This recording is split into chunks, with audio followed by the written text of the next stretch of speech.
to another episode of the Little Radio Show. My name is Sandra Fernandez, and I'm joined by my co-hosts Juan Alanis and Anjelica Cazares, and we're bringing you small talk about big topics. For the first half of the show, Anjelica and I go through this week's In Case You Missed It topics. We revisit last week's conversation about new television shows to talk about our first look at the pilot episodes for Superstore and Telenovela.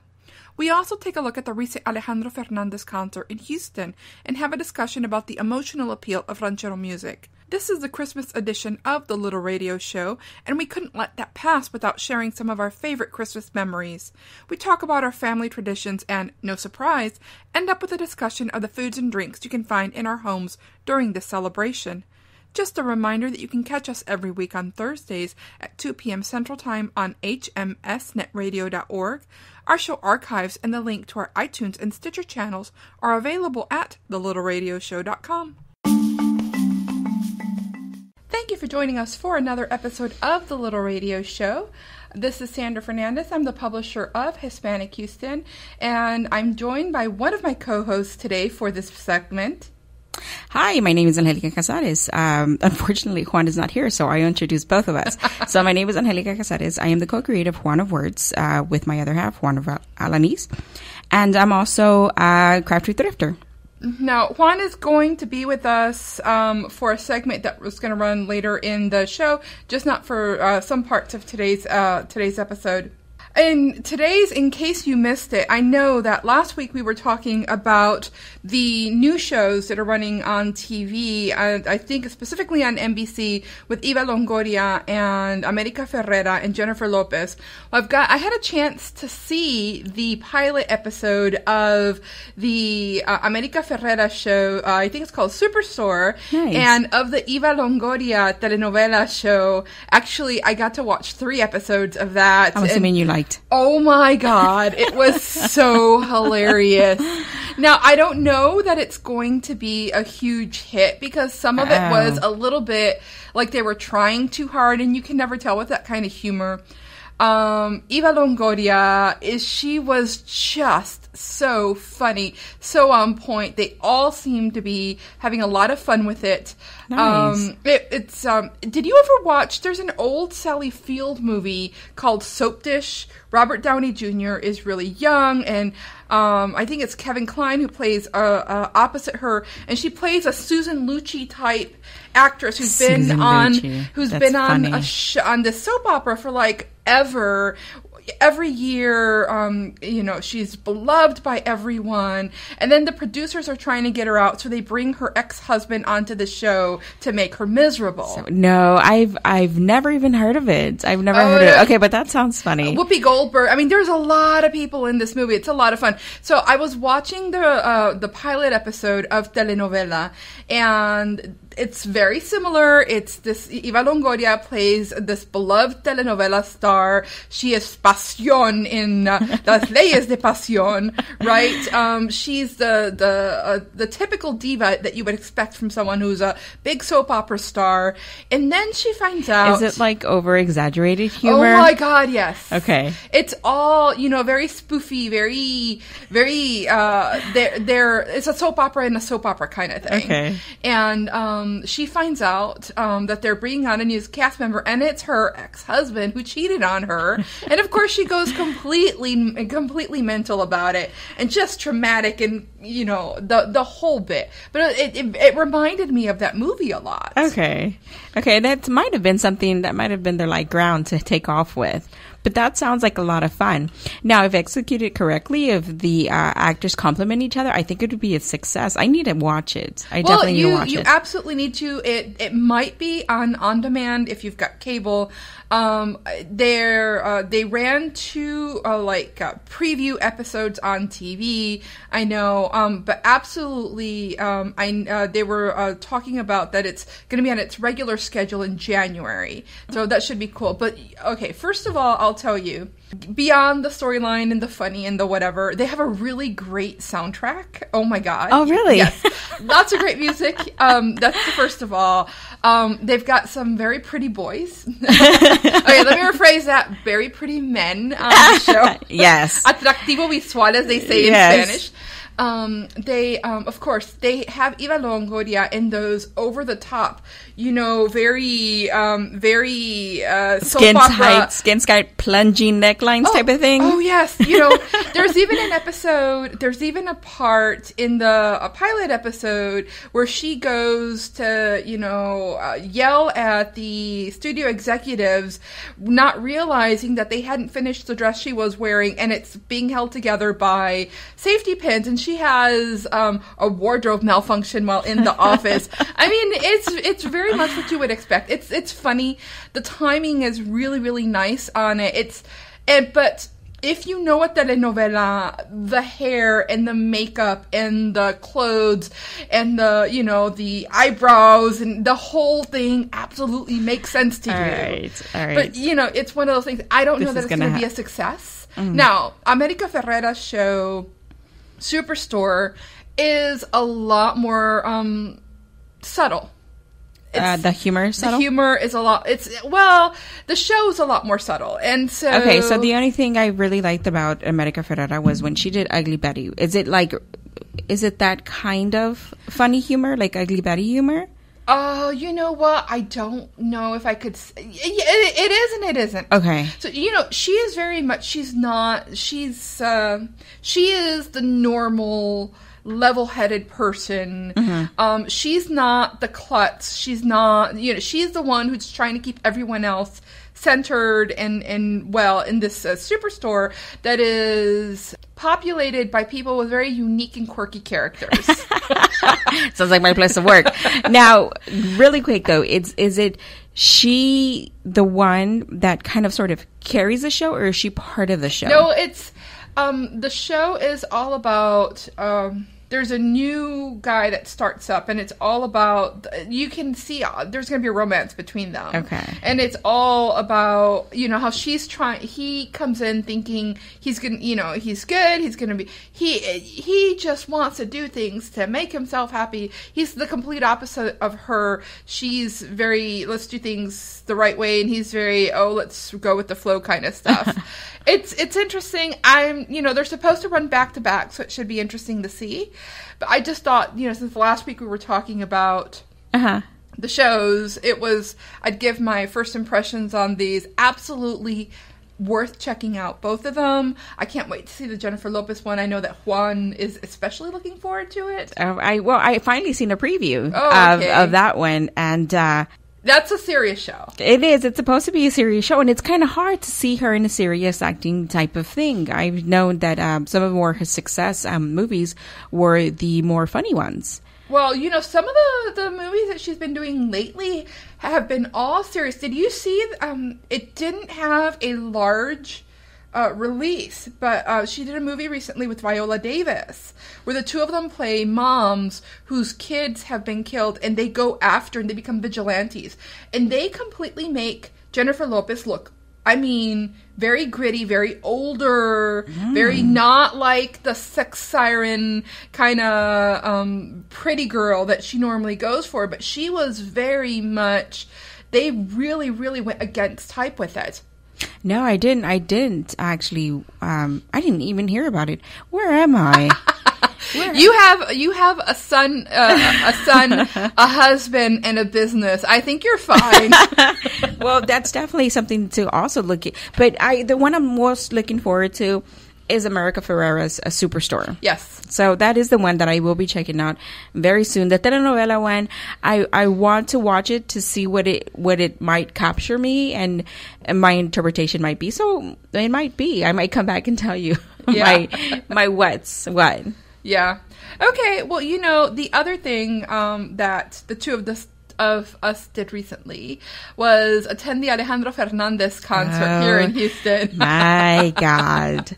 So he played a few of his songs. Okay, so for those of you who don't know who Alejandro Fernandez is, he is best known for his for being a singer of rancheras. And for those of you who don't know what that is, that means that he sings accompanied by mariachis.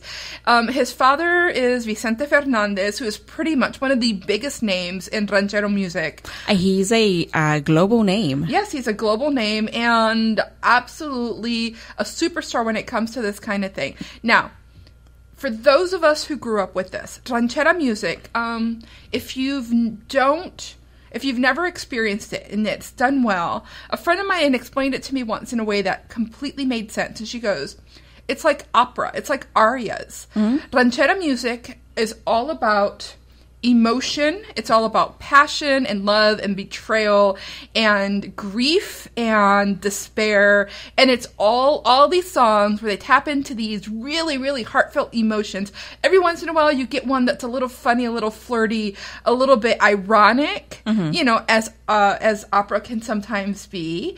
But most of them is about these really, really heartfelt kind of big emotional upheavals that have happened in one way or another. Either, they've been betrayed or he's fell in love. I've never thought of it as an opera. And now that you explained it, it makes sense. And so, you've got the costumes and you've got the grandiose pomposity of the mariachi and you've got the grandeur of it and you've got these songs that just are from the bottom of their soul kind of thing. And so you sit there, and if someone doesn't have the right voice, the right strong, oh my God voice to carry a ranchera song, mind you, they're accompanied by trombones, they're accompanied by basically violins. A full orchestra. Yes. Well, for a mariachi. So I think there's a very typical voice that needs to be had when singing rancheras, and especially accompanied by mariachis. And so Alejandro Fernandez absolutely has it. Well, okay, so... Oh, you would disagree with me. No, he does beautiful. But when we first showed up to the first half of it. Oh, okay, great. Yes. Now you know where I'm going with this. Yes, I know. But I had the same reaction. The first half, he's like singing his little heart out, and then I start finding myself criticizing even the dancers. The three dancers behind him who were like swaying back and forth. I was like, what are they doing? And at first they were pretending to sing, and then all of a sudden they were dancers, and I didn't get it. And I was like, so what? The first half of the concert was Alejandro Fernandez playing, singing his more modern stuff. Some of his new stuff. Mm-hmm. And while the audience was suitably responsive, it wasn't until about halfway through the concert where the mariachis come out, during the intermission, and then he comes out in his full ranchero mariachi suit that he brought the house down. Well, there was an uproar, me including. There was an uproar, and we enjoyed it. Went for. Yes, exactly. So we very much enjoyed it. He went out, and there's this thing that, but when he was called back and he sang his father's songs. Oh, that was awesome. Everybody just lost it. I mean, everyone was like, the crowd went wild. My goodness, you're pumping your fist, you're dancing around, and you've lost complete control. And this is what the portion that I call the audience participation part of the show, because he would do the thing where he would start and then he'd let the audience sing the chorus, and of course the audience knew every single word. These were his dad's songs. Yeah, these were some of his dad's biggest songs. And oh my God, he did a great job. Really did. I was like, when we heard the strings, I mean, but it was awesome. It was a great experience. I loved it. For those of you who need a little bit more information about Alejandro Fernandez or Vicente Fernandez, we'll be posting links to them and maybe some of their music in the show notes so you can check it out. And that was the In Case You Missed It this week. If you're just tuning in, this is the Little Radio Show on hmsnetradio.org. Christmas is always a time of year when you kind of think about, family and traditions, and of course, there's a lot of people who think, well, it's a holiday that is very commercial and it's all very capitalized. It's like you just buy gifts and stuff. But I think that one of the conversations that I wanted to have for us here on the show was to talk about some of our favorite Christmas memories of the years past or in the past that we've had to date, and it could be maybe when you were a kid, or maybe it's something that happened recently. So I'll kick off and I'll start with the best Christmas memory that I have. And so for me, it was when I was a kid. We were living in the Rio Grande Valley, and we were like we were very poor. We were living in a little house with my brothers and sisters, and my 2 younger sisters weren't born yet. So there were 5 kids, and there were my 2 parents. And that year, for whatever reason, my mom had told us, this year we're not going to have Christmas gifts. We don't have any. We're not going to be able to buy anything for Christmas. And we never really believed in Santa Claus because we always knew my parents were the ones buying his gifts. And so that year we were all kind of like, okay, and we were disappointed and we were kind of like sad about it. But then we got over it. We were like, oh well, whatever.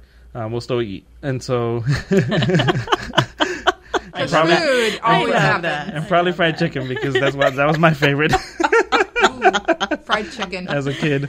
So, but I remember that morning, that Christmas Day morning, my mom kept calling my 3 brothers and I into the room and into the living room, and she was like, "Come here," and she was insisting, and we were all kind of like, "Okay." So we walked over there, and they had like a little a thing where you display like.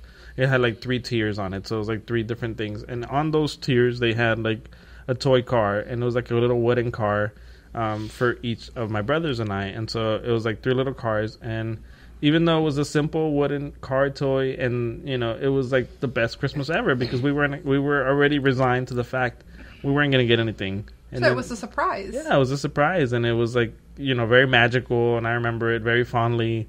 And my sisters didn't get any gifts that year. We did. We were the only ones that got them because they were older than us. Now I know. It makes all kinds of sense now. I'm just kidding. No, but they were older than us, and so they didn't even complain. So it was just kind of one of those moments that has always stayed with me. Like, even though we didn't have it, my parents still managed to get us something, even though it was very small, and it meant so much. So for me, that's the best Christmas memory. Oh, that's cool. My family's, we've always made a big deal about Christmas for some reason.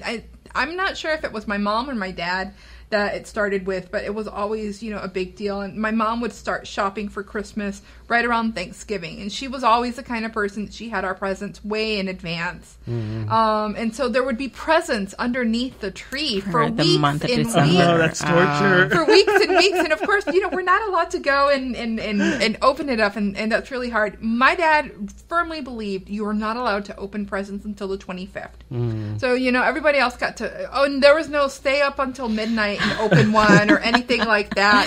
But I do remember the one year where he relaxed his rules. And he's like, okay, if you stay up to midnight, you can open one present. And, it was the same thing. We had Santa didn't bring our presents. Mom and Dad brought the presents. Yeah. We got to open one thing that evening, and I remember what it was, and it was a Wonder Woman action figure, and that was awesome. I'm excited. You made me excited. That was a Wonder Woman action figure, and yes, but my Wonder Woman action figure, that was the best thing. That's nice. But a few years ago, and you were saying how, we're saying about how we know that Santa doesn't come. And I'll bring this up later so we can have a firmer conversation about at what point do you tell your kids that Santa doesn't exist. My nephew, who explained to his mom that he knew that Santa didn't live in the North Pole because all his toys say made in China. Santa Obviously. lives in China. Santa lives in China. That's cute.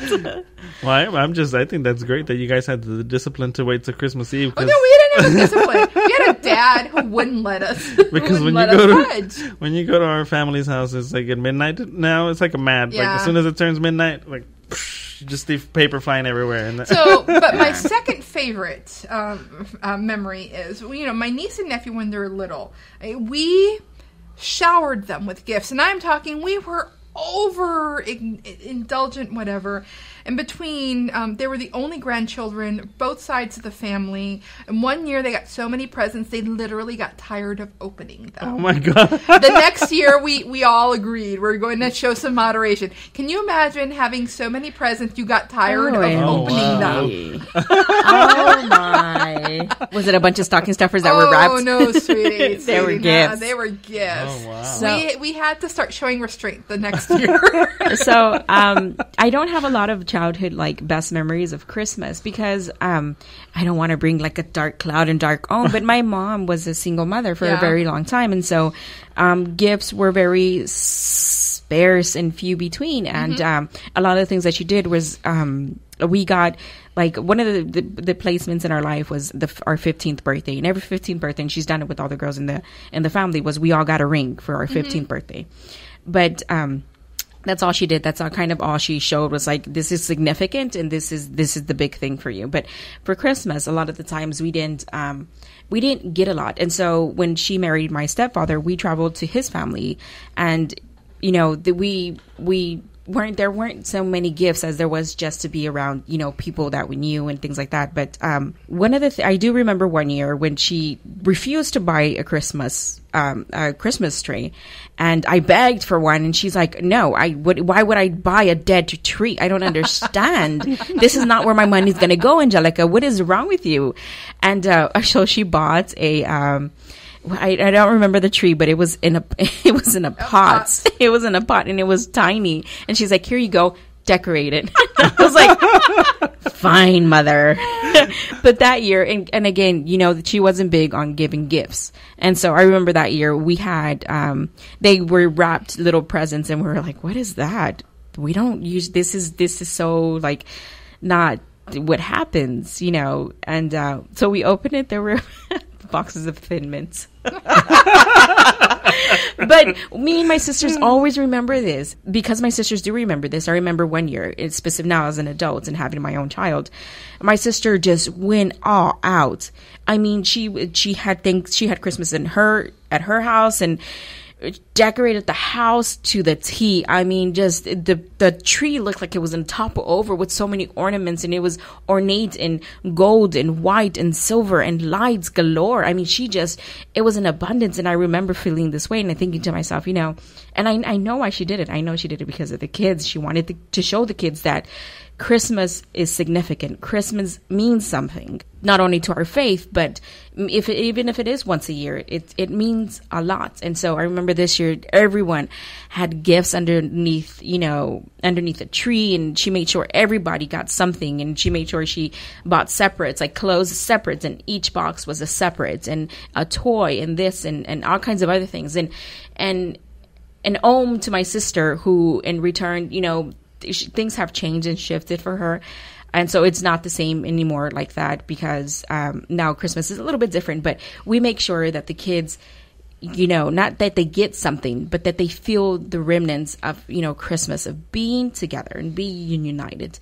So to go back, I think that's one of my favorite Christmas was that year at my sister's house, where we walked in and we were like, where did we walk into? Is this like Santa's workshop? Where in the world is this? So, but it's the little things that count, really. I mean, it's the little things that make a difference. My mom makes Menudo every Christmas morning. Every year, what we do is my mom makes Menudo, and my mom makes the best Menudo, let me tell you.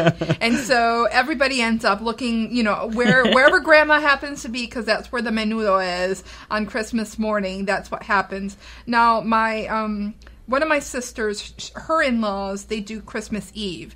And so they open all their presents Christmas Eve. And so she comes over on Christmas to my sister's house, my other sister's house on Christmas Day. We have family traditions. There's rhythms that have worked out after a while.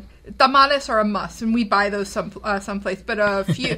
The Christmas immediately after my dad passed away, one of my sisters got this idea.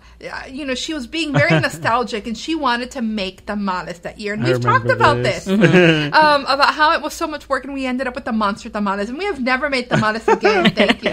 We buy I have to see the monster tamale one day. No. I am never making tamales. Thank you, because the bakery near my sister's house makes the best chicken and pork tamales, and you can order the bean ones. I grew up, tamales were made from beans. That was just the thing. And so tamales is one thing. We normally have a ham, because my mom likes to have a ham for Christmas and that kind of stuff. So there's just things that just normally happen. And of course, eggnog. To my mother, it's not Christmas if you don't have eggnog. And at some point, I've never tasted eggnog. We need to have that one day. Just wrong. And because I just recently, our friend Vianney has this wonderful recipe for Coquito, which is a Puerto Rican, and it has it's an eggnog type drink, and it has coconut cream and coconut milk in there, and of course Puerto Rican rum. At some point, my brother will take out the Crown Royal and start putting it in the eggnog. And if you put just enough Crown Royal and eggnog, it tastes like you added caramel to it. Oh, really? It's not, hold on, that's dangerous. Oh, that's really good stuff. And, like I said, every year, these are the things that sort of happen. We always keep Christmas to just the family. Well, we do. My mom has started making I was going to say Coquito. She's not Puerto Rican, but she makes Ponche, and she also makes Champurrado sometimes. Ooh. And the Champurrado, and it's so good. And the other one, the Ponche is really good because you can always add tequila, and that's keeps you very warm. So my aunt, she's the one that does she's the one that either does the pozole or does the menudo, and she does big ollas. I mean, and oh my god, my mouth watered. She kind of invites everybody in the morning. She knows how many people she's gonna get because all she has to do is make a few phone calls and be like, so there's menudo, go ahead and come over. And we're like, yes. And so her house just fills with it trickles out to where we're sitting outside, like in the cold, trying to eat our menudo. But food is a big deal. Now for us, food has become like something different because we all have that one dish that each one of us makes very specifically. And so my mom goes into her, it hurts her hands, but she delivers. She makes the beans rancheros. I don't know how other people refer them to. Charro beans. Bean ranchero, whatever. Frijoles a la charra. Eso es mero. And it hurts her hand, but every time people taste these, they're always like trying to guess the ingredients. Like, what is this? What is that? And my mom says it hurts her hand because she has arthritis or whatever, and so mixing the spoon and making sure those beans don't stick to the bottom is it's difficult for her. But she has that touch that no matter how hard we try to make these goddamn beans, we can never get them right. Because it's not our hand stirring that damn spoon. That's what it is. My grandma used to make, and we've learned the recipe, so my mom makes them with my niece, empanadas. And so my grandma's empanadas, which my mom makes out of pineapple preserves or camote. Which is a sweet potato. And so those are sometimes she'll even make them. She does a variation. She puts cheese in them, cream cheese. Yes.